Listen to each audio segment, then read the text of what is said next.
Hey guys, welcome back to my channel. If you're new here, you're very welcome. My name is Nosa. I'm a motherhood and lifestyle content creator, and yeah, we make a ton of fun videos here. Sometimes I do cleaning, organizing, cooking. I share my life as a mom with you guys just to inspire other moms out there and also to learn. So yeah, if you love content like this, I would love for you to subscribe and be a part of my YouTube family. So today we are going to be talking about, I want to share with you guys some misconceptions and myths, maybe even like some traditional beliefs or cultural traditions that we practice in Nigeria. These are things that concerns a pregnant woman and newborn and even in postpartum, that's after having a baby. So growing up, I had these misconceptions about pregnant women. There were a lot of things I thought a pregnant woman is allowed to do and not allowed to do. There are some things she's allowed to eat and not allowed to eat. There's just a certain way a pregnant woman should live her life. Those were the ideas I had growing up. And after having to experience pregnancy 3 times, even though in a different country, but still as a Nigerian, to the blood, to my blood and my bone marrows, I have just come to realize that a lot of these things are not true. And the more we talk about it, the more the generation coming up, or new moms coming up, can enjoy their pregnancy and just live a free life, free of fear or anything that those myths and beliefs and misconceptions bring on us. Yeah, that's what we're talking about today. I hope you guys enjoy watching this video. I would also like for you guys to share with me in the comment section whatever myth or misconceptions you have heard out there. Yeah, please share with me in the comment section and let's have a conversation. All right guys, let's get into it. Okay, the first one, and I'm sure you guys must have heard this one because it is very, very popular or very common, is that as a pregnant woman or as a Nigerian pregnant woman, please, I'm using Nigeria because that's a country I know, that's where I grew up. I don't know if this is an African thing, so I don't want to generalize. So as a Nigerian pregnant woman, you shouldn't eat foods like OKRO, ogbono, snail, ewedu, anything slimy, all those soup and any food that is just slimy. You shouldn't eat it because it will cause your baby to drool. Before I continue, let me quickly read something to you. This is from Google and this is from all the researches that have been done. Okra or okra, we call it okra, it's a good source of folate. Eating okra during pregnancy may help women meet their daily need of folate. So the way we take folic acid is advised to be taken throughout your pregnancy. That is exactly what okra does to your body. So if somebody is telling you not to eat okra because it's going to make your baby drool, babies always drool. It is part of their baby nature. It is part of how they are created, especially when they are teething. They just it just keeps pouring out. So yeah, if you love okra, please enjoy yourself while you are pregnant and don't even think about stories like that. So that's the first one. Number 2, eating plantain or some parts of plantain. I'm not really sure, but I've heard something about eating plantain can cause jaundice. Wow. Really? Plantain is one food that is rich in fiber and minerals and nutrients, and it is one food that you should eat a lot of when you are pregnant. So whether you want to fry it, boil it, roast it, however you want your plantain to be, it is one food that should be on your menu. It does not cause jaundice in any way, shape or form. Another one is drinking cold water when you are pregnant. So the theory is if you drink cold water when you are pregnant, it causes pneumonia for your baby or your baby starts shivering. That is not true. It is not found anywhere. There is no research, to back up this claim that drinking cold water causes a baby to shiver. When I was pregnant with my last, I was eating ice. I'll just put like ice in the cup or in a bowl and eat it like a snack. I craved it, and for my third trimester, my baby came out awesome and perfect. There's no way the cold water or ice is going to go into where the baby is and cause your baby to shiver. That is just not true. So please enjoy your ice if you are pregnant. Enjoy cold water, okay? Another one is walking in the hot sun. That if it's hot and you go outside, you must carry an umbrella or something, or just avoid walking outside in the sun when it is hot. Not true, okay? This is another thing that is just absolutely not true. it is advised to go out and do some exercise, work those muscles, just walk, because those things will help you when you are getting close to having a baby, like for labor and delivery. So you just don't want to be in one position. It is advised to go out, get some sun if you want to, and just just enjoy the beautiful sun that God has created.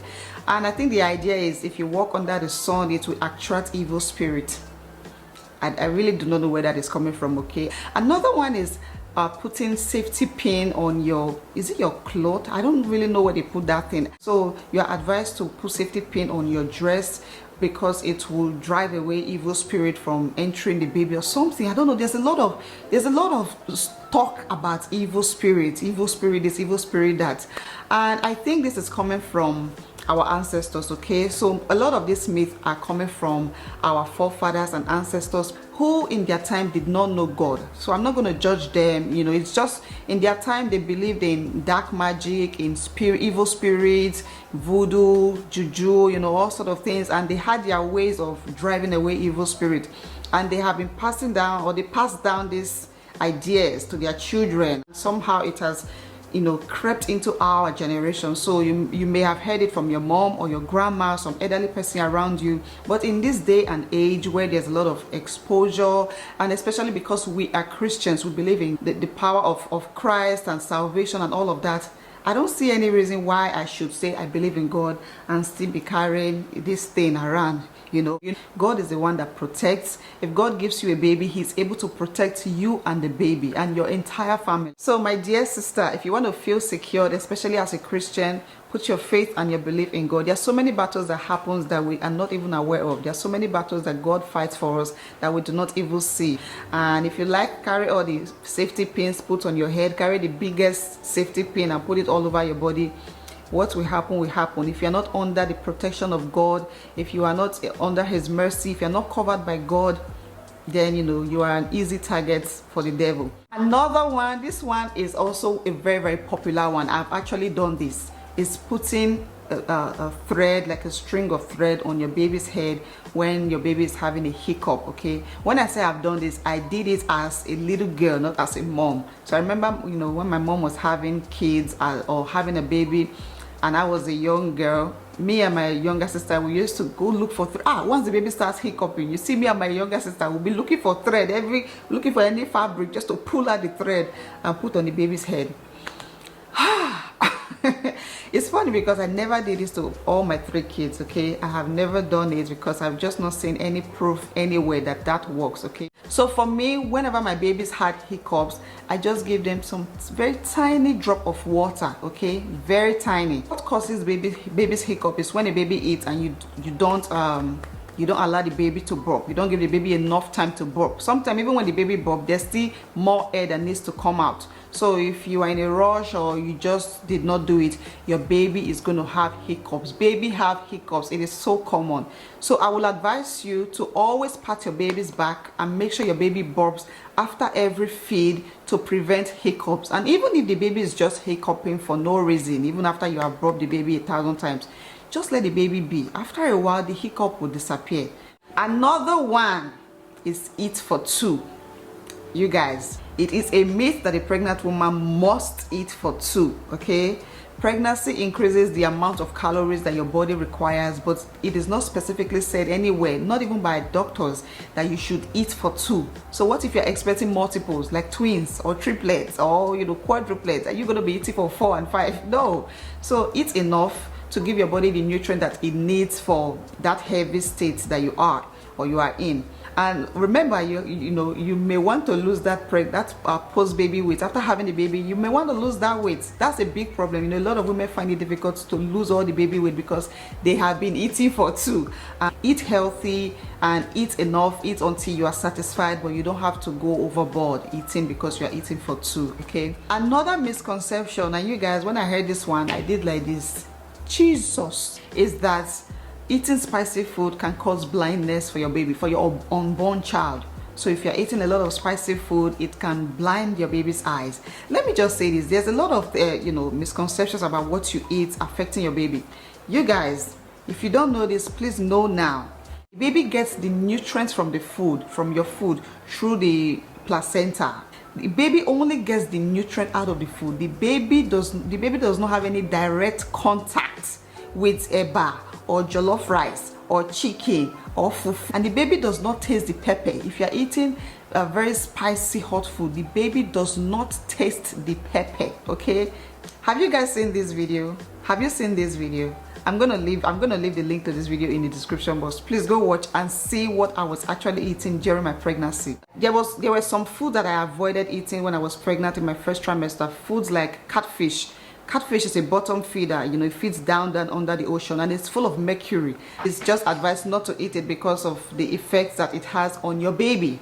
Okay, so I avoid eating catfish, fresh catfish, in the early stages of my pregnancy. Later I eat it. And I'm also just going to advise you, please use Google a lot. If you're pregnant, Google should be your friend. I remember when I was pregnant with my first, every question I had, I would go straight to Google. Can I eat plantain during pregnancy? And the answers are always there. If you have any questions or doubts, or you know, anything about anything, ask your doctor and ask Google. Okay, now I want to talk about the actual baby. So when the baby is born, there's a way that the baby is taken care of, and the first one, which is something I do not like and will never like, is how they bathe a baby. So there's all sort of gymnastics. Okay, they flip the baby up, flip the baby back down, turn the baby upside down, and the whole idea is that so that the baby can be, you know, strong, to have strong bones, to not be afraid of heights, you know, so that the baby can just be a great gymnast and fly from here to here, not be afraid of any height. I remember when I had my first, my mom was here, and I remember her giving my son a bath like that, you know, doing all of those things. And oh my God, it traumatized me so much. My first son had all that experience, you know, all the flipping and everything. Today he's still afraid of heights. If you say Aaron, he's always very careful. My daughter that did not experience anything like that, oh my God, you guys know Sophie, she can fly from here to here, tumble, spin. She does all sort of play that sometimes I'm like, you know, so I don't see the connection. I've not seen it work for me, so I don't believe it. I actually do not like it. I think, you know, a newborn baby is just so fragile and should just be cuddled and loved, and, you know, given the softest treatment, not all the stretching and twisting and flipping upside down. I really do not like that, and like I said, it traumatized me after my first child, and I vowed never to do it again, and I have never done it again. Another one is, you know, the massaging. I love the massaging. I massage my kids, I massage my babies, you know, when they are babies. And the reason why I do it is that it just relaxes their muscles. So after giving them a bath, I use baby lotion to massage them, and, you know, they just sleep, and they sleep for a long time. But there's a kind of massaging that African moms give, Nigerian moms to be specific, give to their babies. It is the one that they put, you know, they put a cloth in some hot boiling water. Or is it not hot and boiling? I hope I'm not exaggerating. They use that hot cloth and, you know, hot water to press the baby's body, press the head, the nose, the hand, the leg, all parts of the body, and the baby is crying and screaming. Of course, they don't stop. They're like, you need it, you need it, we have to do it, you know. And, you know, I asked myself, why? What is the need for this? This baby has not done any heavy lifting. This baby is not in any kind of pain. Okay, so that was one thing somebody told me one time, that, oh, it's because of all the body pain. Who told you the baby is in any kind of pain? You think God will put a baby in your tummy and leave the baby in pain for 9 months? So this person told me, you know, the babies are like this in the tummy. So when they come out, you need to stretch out their body because they have been in pain. Do you think God will actually put a baby in there for 9 months in pain?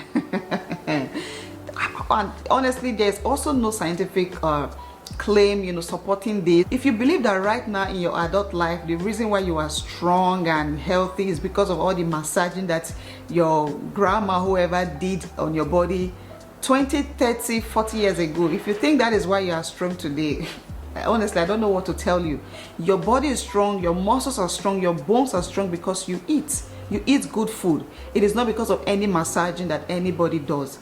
And like I said again, I am not against massaging a baby, but when it is brutal, when you have to use hot water to press, and even when the baby is crying, you don't stop because I have to do it, I just think it is unnecessary. Another misconception I've heard is that this one is about breast milk. So there's this saying that the breast milk that you express into a bottle is different. It's not as nutritious as the one that comes out directly from your boob. Oh my god, when I heard this one, I laughed so hard. Breast milk formula, as long as it is not stale, it is not old, okay? You put it in the fridge and it's good. It has the same nutrients, okay, that like the one that comes out from the boob. Express milk whenever you want to.